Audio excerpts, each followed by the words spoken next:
Hello and welcome back to Clay English, and today I'm going to have a look at another book, Babel by R.F. Kuang, as if I was a publisher looking at a new book like my manuscript as an unknown writer, and I'm going to be looking for reasons to reject rather than think, oh, it's a famous writer, of course I'm going to publish. No, you should look at it. Is there a hook? Is there something at the beginning of the book that is going to get me reading, or is it going to reject? And obviously I have prejudices, as you will be aware of, certain violence particularly. Oh, I have to give you a hint that this book is especially targeted the audience who are interested in dark academia. That's the category. That's fine. Okay, well, I don't need to know that. It's what it tells me. You see, the book has to tell me this. Okay, so I'll start by looking at the cover note. Oxford, 1836. Okay, well, I come from Cambridge, and Cambridge and Oxford are rivals, but you know, I won't hold that against it. The city of dreaming spires, which is also how they describe Cambridge. I don't like historical novels particularly, but I won't hold that against it at this point. It is the centre of all knowledge and progress in the world. Well, I come from Cambridge, so I would disagree with that statement, but you know, that's okay. It's fiction, you know, that's all right.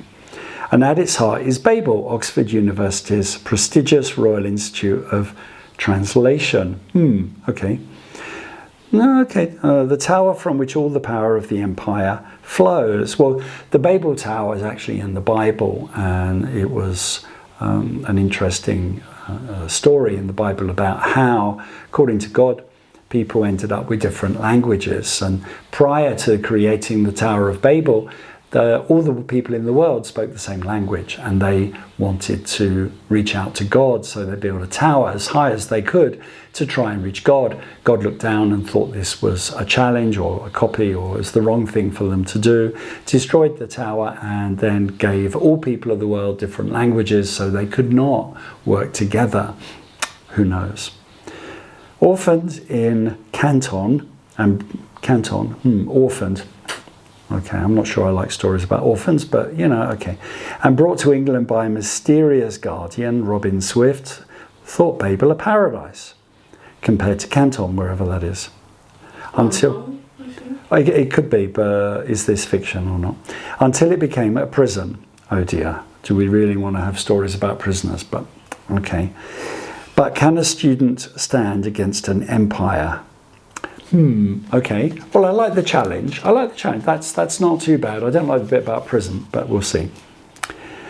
By the time Professor Richard Lovell found his way through Canton's narrow alleys in the faded address in his diary, the boy was the only one in the house left alive. Oh dear. So again, as I said, what is it about mass murder or death at the beginning of books? Look, if you're going to write a story about murder, it needs to be a mystery, and it needs to have some context. And like, do we care who this family is? We don't know. It's not a good start to have them already dead. Maybe describe what happened, but maybe keep the protagonist secret. That's fine. You know, get us a time to visit or get to know the characters before they die. Please don't start with the person who's already dead. This is not a good story.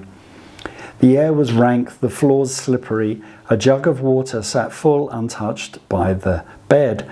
At first the boy had been too scared of retching, to drink.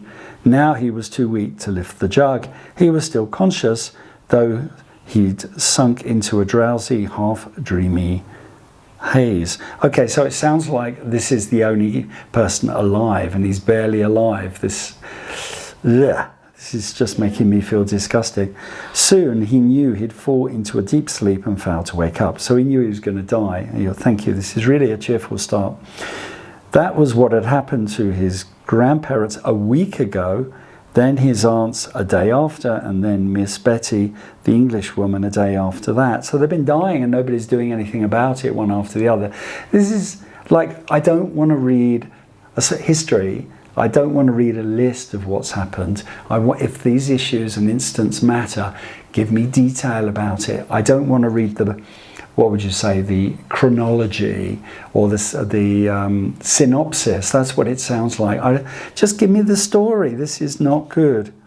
His mother had perished that morning. It's like you really are not making me interested. Who are these people? Why do I care? Why don't you give some story background? Why don't you describe what happened? Don't just kill them off. It's not like a computer game. It's trying to get me to want to know what happened. I don't. These people are irrelevant to me. He lay beside her body watching as... sorry, I can't read anymore. I do not want to have a close description of somebody dying. I feel ill. Babel, R.F. Kuang. Only read it if you've got a strong stomach and you like death and gory. It's awful start. Sorry. Goodbye.